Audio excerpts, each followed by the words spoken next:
Hey guys, it's Trey Bolin, and this is Origin Stories. You know that I am all about fresh starts, new beginnings, the pivot, things that happen to flip us on our head, but we always get back up again because we are entrepreneurs. And I have Connor with us today, and I'm really excited to interview him to get to know those origins, how it all began. So, Connor, why don't you tell everybody what you do? Yeah, so I'm an independent health advisor. Basically, the way that I explain it is I insure everything that has to do with the person. So health, dental, vision, supplemental, life, disability, Medicare, and long-term care. All the good stuff. That's amazing. So that's really interesting. Most people are like, "Oh, I'm going to go right into insurance." That's not usually like the first thing that people think of when they're thinking and dreaming about their ideal job. So I'm just curious, how did you get into that? Because you seem kind of young. Yeah. Well, I am young. I'm 26. I didn't grow up thinking that I was going to be an insurance agent. Most kids, when they're asked what do they want to do when they grow up, it's like I want to be Batman. So Yes. yeah, similar to that structure there. Insurance wasn't in my future plans, but at the end of the day, it was an opportunity that I found myself honing in on because when it presented itself to me, I was at a place in my life where I needed change and I was unhappy with where I was at. Uh, Mm.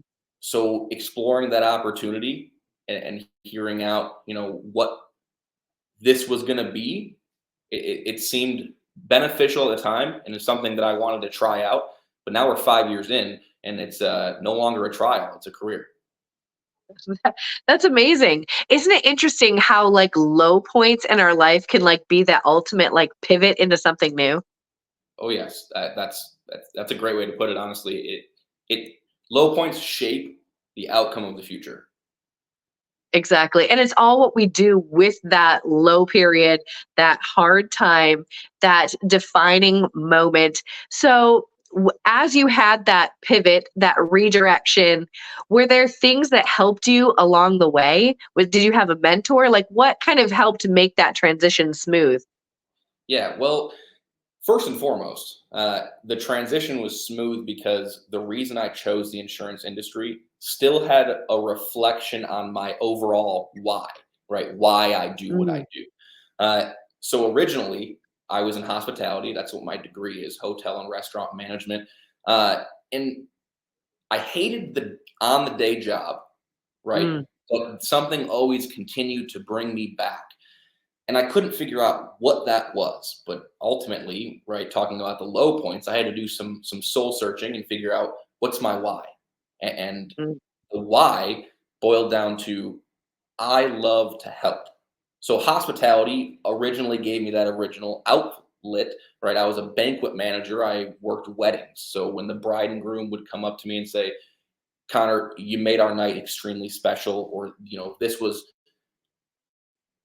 unimaginable, whatever it may have been, that filled me with joy inside. I loved doing what I could to put somebody in a better situation than they were before they met me. But I hated the hospitality day to day. So I needed to find an outlet that would allow me to help the way that I know I love to do Mm. without working 80 hours a week, without closing weddings down till 3 in the morning. Uh, Ugh, and ultimately, health insurance was a great outlet for that. I get to put people in better situations than they were before they met me, mm. and that's all I can ask for. So, how has that helped you put people in better situations? Do you have an example, a story that you'd like to share about how you've helped someone? Well, without getting without getting personal names out there or anything Right. like that, there are tons of situations where people sit down with me and say, "I have a family of five," and my response is, "What do you pay for your insurance? What's your monthly premium?" Right? Mm. And premiums are always all over the board. But when I sit down with a family of five and they tell me they're paying $2,000 for their monthly insurance plan, and that right, yeah, that reaction that you just had, You're that's like my reaction every joking. time. It's $2,000. We're talking 24 grand a year. That's insane. Yeah, So I love to sit down with families like that. Not that I love to hear that they're paying $2,000 a month, right. but I love to hear that because I know that I'll be able to get them proper insurance. And, let's say we get it down to $1,000 a month. That's $1,000 a month of savings for them. That's 12 grand a year that I've saved this family. And I get to do that day in and day out.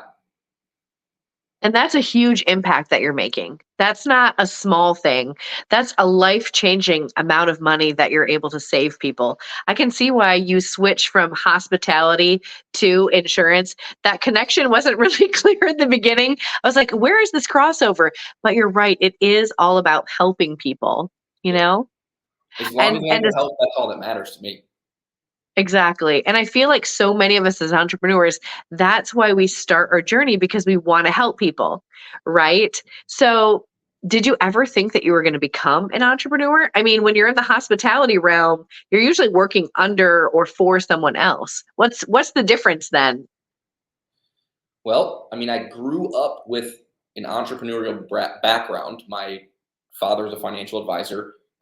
My mother runs a home daycare, has had done that for my entire life. So both of my parents, we'll call them business owners. So Mhm. it was around me. I naturally gravitated towards the hospitality industry before anything because at 18 years old when I got my first job, it was a golf course banquet center. So that's just what I knew at the time.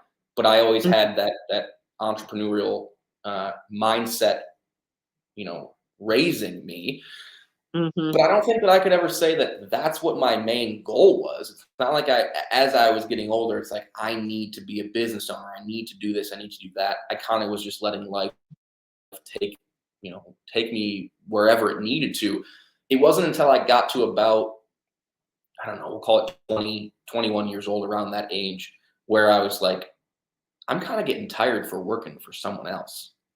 Mm. I kind of want to make my own decisions and operate my own business, schedule my own hours, and really be able to control my lifestyle as a direct result of all of that.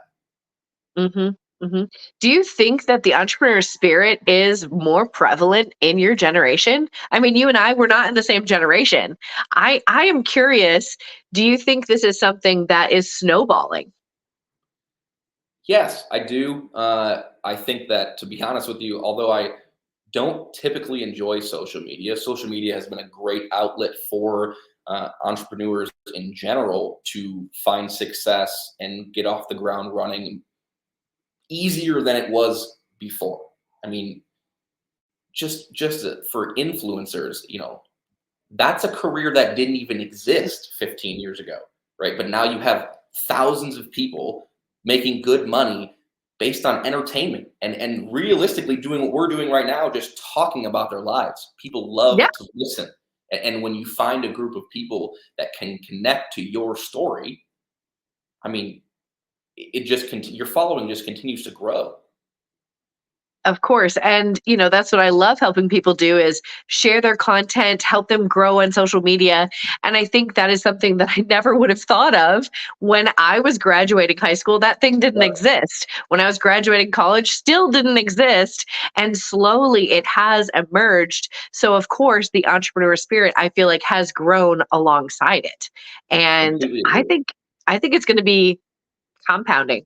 I think it's going to keep on happening and growing as more and more people are realizing maybe I don't need to work for somebody else. Maybe I can work for myself. Yeah. I think it will continue to grow, but I think that the space will eventually get crowded because Sure. not everybody can run their own business. Like it's just not the natural cycle. There has to be everyone, everyone has to fit, right? And I Yeah. just don't think that everybody and their brother can be a business owner. Now, don't get me wrong. I would love for the entrepreneurial mindset to continue to spread and continue to grow. And I do think that it is more present in my generation for whatever reason. I don't know why that is. Maybe it is because of social media. But yeah, I definitely see it continuously growing. Well, I feel like my parents are entrepreneurs, and here I am. Your parents are entrepreneurs. Here you are. I think entrepreneurs birth more entrepreneurs. And as more and more of us are going into it, I think it's revolutionizing how we all behave. And I think the pandemic had a little thing to do with that, where if we could all work from home, if we could all create our own hours, then why not just do that? Yeah, no, that's a great point that you made there. Entrepreneurs typically raise entrepreneurs, but the opposite does apply, right? So if you have two parents that are labor parents, right, in the labor industry, whether it's plumbing and roofing, it doesn't really matter the direct job. But if you have two parents who are laborers and all you've seen is your parents just grind and work, those characteristics and traits are probably going to rub off on you. Yeah. I think the opposite can be true as well. If you see your parents work the hard way and you're like, maybe I want to do something else. So I'm sure it can go both ways where you're like, Yeah, plumbing, not really for me. Whereas yeah, I'm yeah. like, all right, son, he's 4. Don't you want to work on potties all day? I think the best thing to be is someone that's involved in poop because we're going to keep doing it. One way or another. But I do think that we have a big part in shaping the next generation. So were your parents integral, I don't know, whatever that word is. Were they key roles in helping you become an entrepreneur? Did you see that and go, yeah, I think I'd like to try that on for size? I think that answer is a yes and no. They definitely were. I wouldn't. Here's the thing. It's not like I was raised and pushed into this, right? So this was a Okay, complete decision on my own. Now, fair. what my parents did was raise me the correct way and instill the correct values and morals into me Hmm. to allow me to make a conscious decision that would better my future. But in terms of like pushing me into being an Right. entrepreneur, no, there was no like, Yeah. hey, this is what the best decision for you is. You should do this, go down this route. My parents have always been extremely supportive of what I wanted to do, who I wanted to be, and where I wanted to go.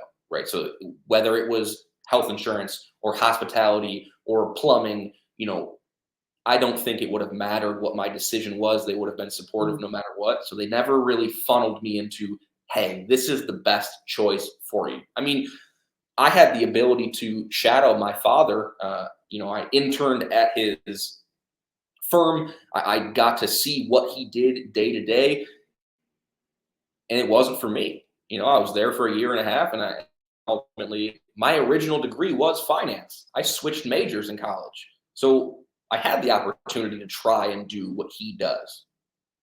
But at the end of the day, it wasn't for me, and there wasn't ever a period of time where it was like, well, I think that you should keep trying this out. This is the ultimate, career path for you.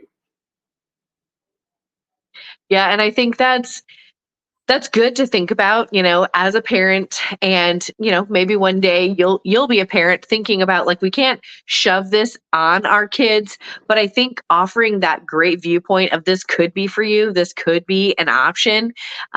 What do you think, just going back to those early days, not in hospitality but your early days in insurance, think back 5 years ago, what were some of those key things that you learned as an entrepreneur? Well, a big thing was finding the balance between work life and social life.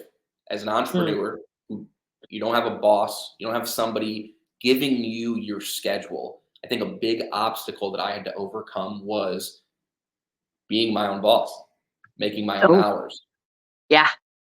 trying to find a way to not let my schedule on the personal side dictate what I did on the business side, on the professional side.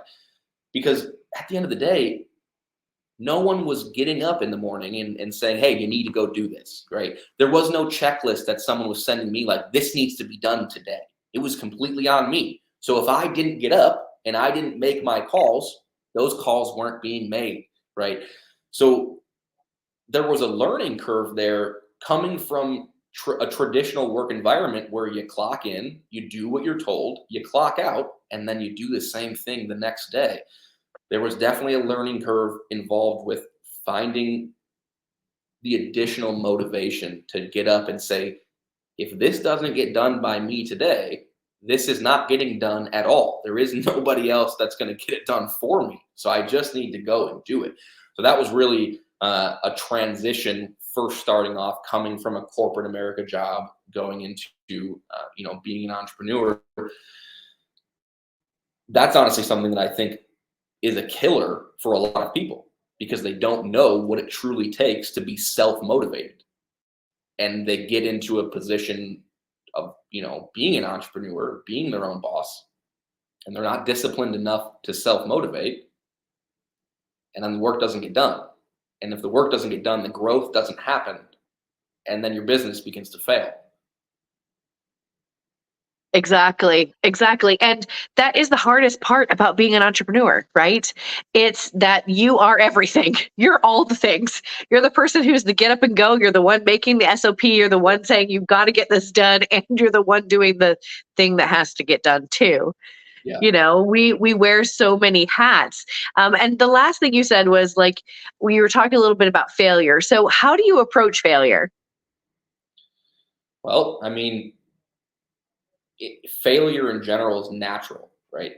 And to me, I don't really look at a failure as a negative.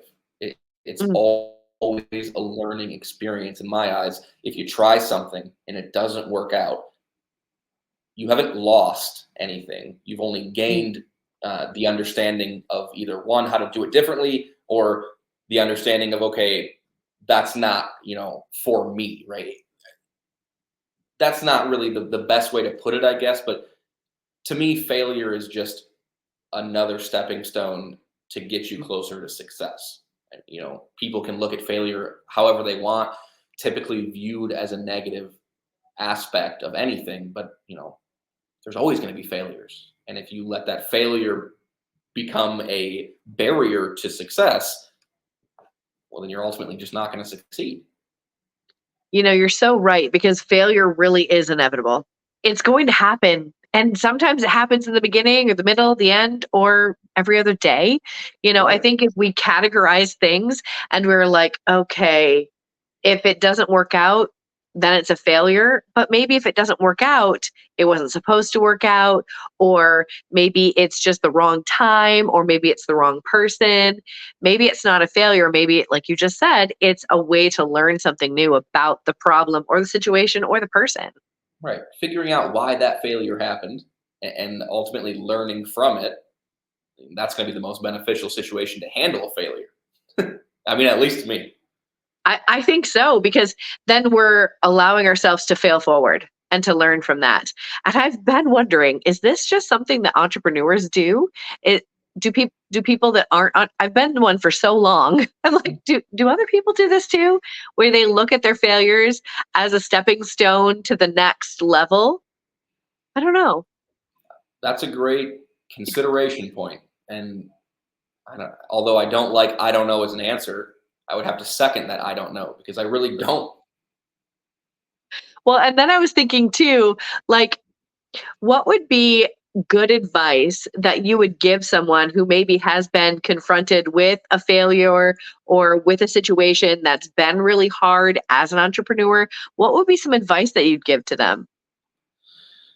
Um, I mean, first of all, be able to problem solve because, like you Mm, said earlier, failure is inevitable. It is going to happen. There's always going to be obstacles, whether it's a full failure or it's an obstacle that you need to figure out how to get past. Being able to problem solve and create different strategic avenues to get past that, I mean, that's huge. It's just, it has to happen.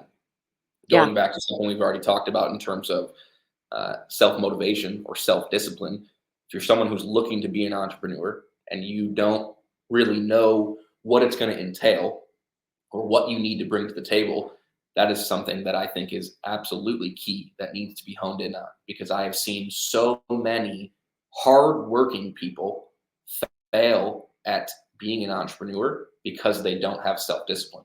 So you can Mm. work as hard as you possibly want, but if you don't know how to keep yourself in line with the discipline to do the work, I mean, hard work is great, but there also has to be a structure to that hard work. Mm. So I'm curious, what are some of the ways that you put structure into your life? Like just in my day to day, or are we talking Yeah. business related? Yeah, definitely. Either one. I feel like it would be interesting to kind of peek behind the curtain and see what helps you stay motivated, what helps you have more of that structure. Well, physical fitness is a big motivation for me as of recent, and recent we'll call it in like the last 6 months.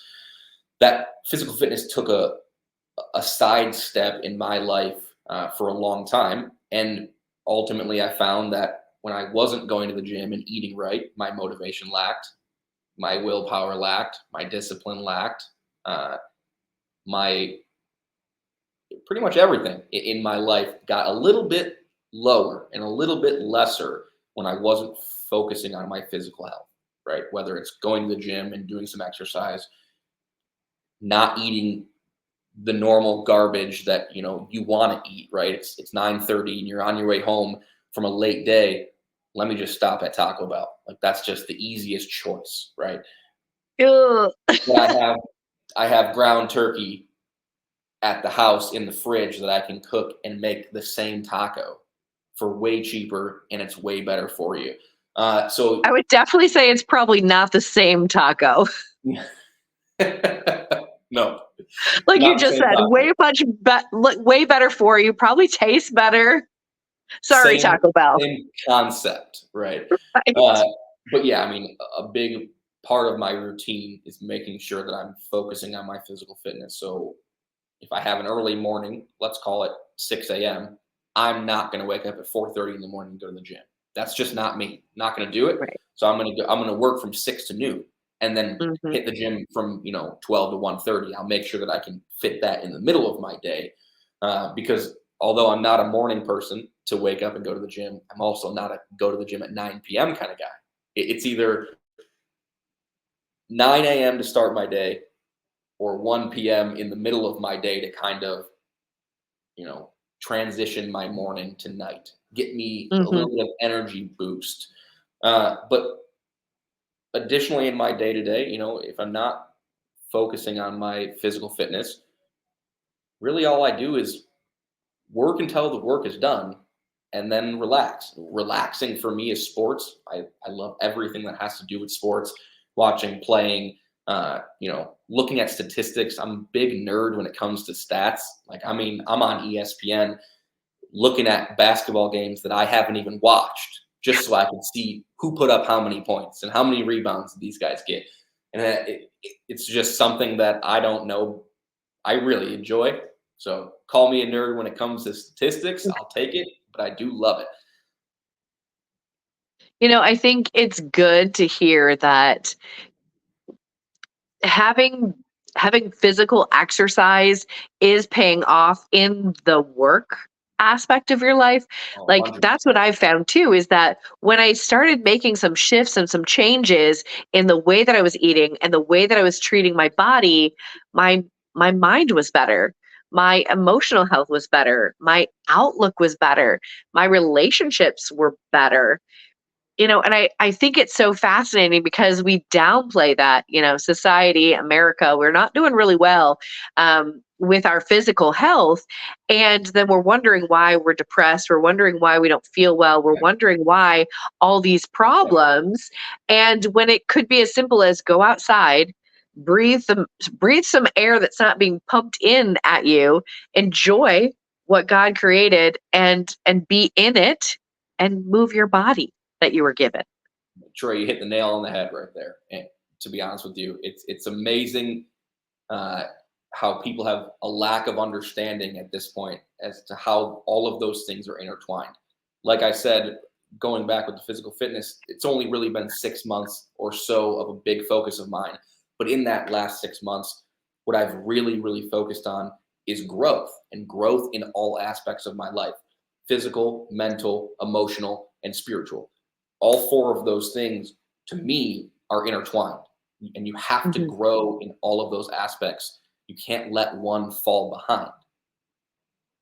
Well, it's because we're not just one thing. We're not just our mind, we're not just our heart, we're not just our emotions, we're not just physical, we're not just spiritual, we're all these things combined, and they really do all go together. Completely agree. Well, and I think thinking about ourselves as a whole person, what do you think would be that best advice for someone that was like you? Maybe they're at a point where their dad took them to work and they were an intern, or they went to college for something and it's just not fitting them anymore. What would you say to them? Don't be afraid to fail, because I was in a great paying job with great benefits, making realistically more money than I knew what to do with at the time. And I left to start my own business because I wasn't happy where I was. I Mm, was in a very good spot, but mentally was not, right? mm, And for a long time, I wanted to make that leap, but I was afraid of the outcome. What if I fail? What if it doesn't mm, work? I'm leaving this good paying job for what? To start something that's a what if, right? What if it doesn't work out? Well, all of those negative mindset was realistically fueled by fear. mm, So, fear of failure in this situation. And at the end of the day, when I started the business, I was 21 years old. Like, that's extremely young, mhm, in my opinion. But the way that I looked at it was, I'm going to do this for a year.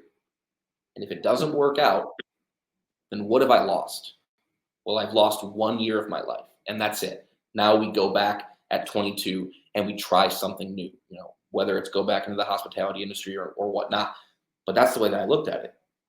I'll give it my all for a year, and I either suck at it, I really don't like it, or a Mhm. combination of both. But at the end of the day, all I've lost is 1 year.